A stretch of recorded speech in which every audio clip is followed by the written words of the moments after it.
I want to talk about a little bit, or ask you a little bit about the situation of Alberta in relationship to the federal government and the drama that's playing out in Canada, because I think that what's happening in Canada is emblematic of what's happening in the West in general, especially on the energy side. Now, one of the things you pointed out is that the provinces and the federal government have very different jurisdictions of power. And we should be clear, just so everybody understands, that the jurisdictions of power that the provinces have in Canada are not trivial. Energy and resources, health, education. Yeah, right. Transportation. So just those three alone, really, what you could argue, take up the bulk of what might be considered normal, important politics. And so those are provincial jurisdictions. Now, there's a reasonable amount of tension in Canada at the moment between the provinces, and also between the provinces, some of the provinces, and the federal government. So let's talk about province to province tension at the moment. So walk us through the equalization payment issue. So equalization is a wealth redistribution mechanism. In fact, it's a suite of different mechanisms that happen. And some of them are formalized under this idea of transfer payments. And some of them are informal, just in the way that the federal government collects taxes and the way that they spend those taxes afterwards. But the way that it works is, the idea is that some provinces at different times in history have been flush. They've been able to support their own residents because of natural resources, because of economic investment, of all sorts of different varieties. And the idea is, in spite of one province doing well, we want to make sure the entire country is able to manage. And I think most Albertans are big Canadians. They're big Westerners, and they want to see the rest of the province succeed, the rest of the provinces succeed. But increasingly, it's become really clear for Albertans for a long time now that Alberta's not getting its fair share. That increasingly we see a huge transfer, the tune of billions of dollars, leaving Alberta and not returning, collected in taxes because we have a younger population, higher employment rate, with higher salaries, working in the resource industry, that some neighboring provinces will collect those dollars in redistribution payments, but want to shut down the industry at the same time. So there's a variety of things here that are worth delving into. So I found out, for example, that Quebec, which is the province, the French-speaking province primarily, to which the bulk of Albertan transfer payments go. And Quebec, I'm speaking, what would you say, generally here, but the sentiment in Quebec is quite strongly anti-energy development. And yet their economy depends on the transfer payments that come from Alberta. And even more to the point, Quebec has enough natural gas to supply itself for 200 years, or the European Economic Bloc for 50 years.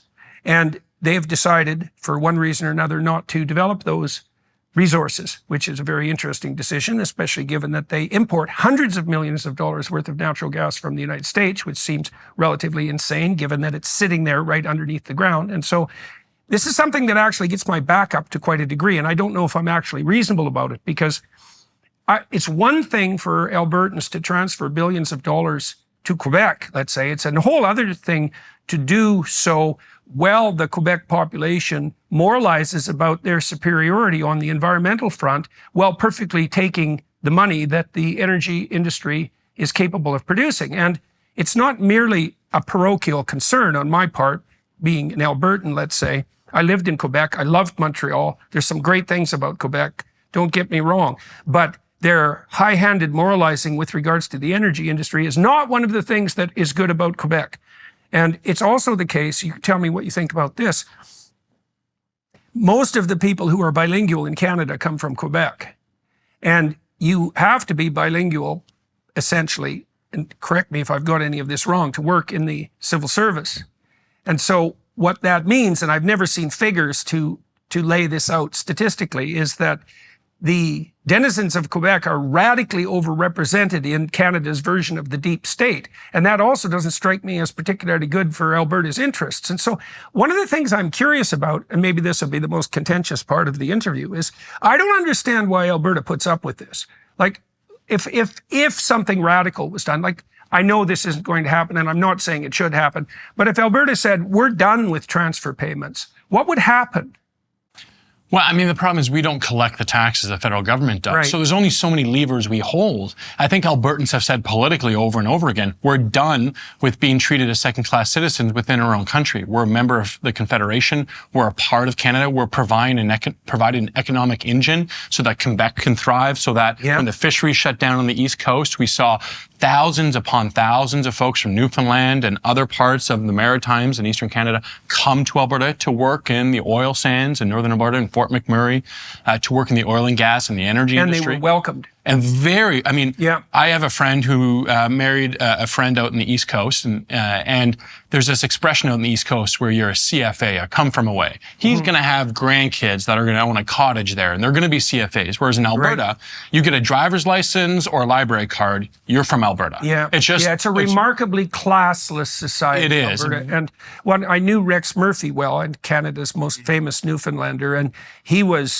he and the people he knew, and I toured through Newfoundland with Rex, were extraordinarily grateful to Alberta for the welcome that the Newfies had when the cod fishery collapsed. And it was genuine. And I mean, I grew up at the height of the oil boom in Alberta, and I can remember the influx of people from Newfoundland. And the only friction really that ever occurred, and it wasn't friction, people told Newfie jokes. But other than that, and they weren't harsh and they weren't mean, they were funny, and Newfoundlanders have a great sense of humor by and large, so it wasn't a problem. But my experience was that Alberta really did welcome in the Newfies with open arms. Absolutely. Many of them are just Albertans now, and we happily consider them a part of our culture and our heritage and who we are, that we're able to provide energy to so much of Canada, jobs. It's not just an economic point. And I think as a conservative and an Albertan, I need to make this clear.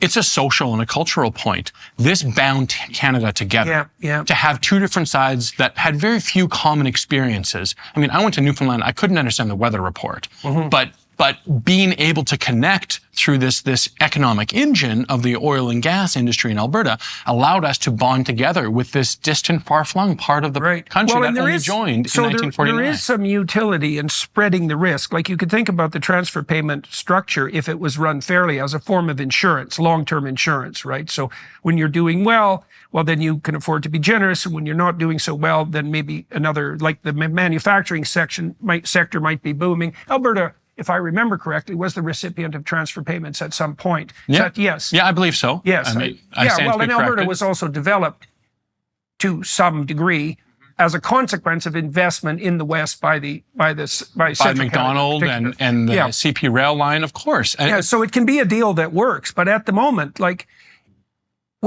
there's it's the hypocrisy that's the issue. It's the idea that... And the money. The hypocrisy and the money. They go hand in hand, right?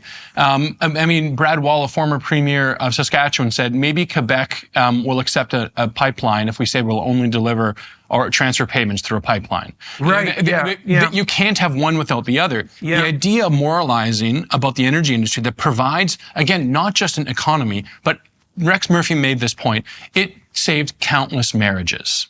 It saved countless families. The carnage that happens when an economy collapses. I mean, when we see the GDP of my province go down, as the Minister for Mental Health and Addiction, I tragically see suicide rates go up. Yes. And this is a corollary that happens universally across the world. I mean, it's not just an economic argument. It's about the fabric of who we are as Canadians. It's about the idea that there's fairness in our confederation. This idea that you can help someone out, not just economically, but help them be able to provide for their family, save a marriage. That is meaningful collaboration. Albertans have no axe to grind with that. So many of us come from other parts of the country initially.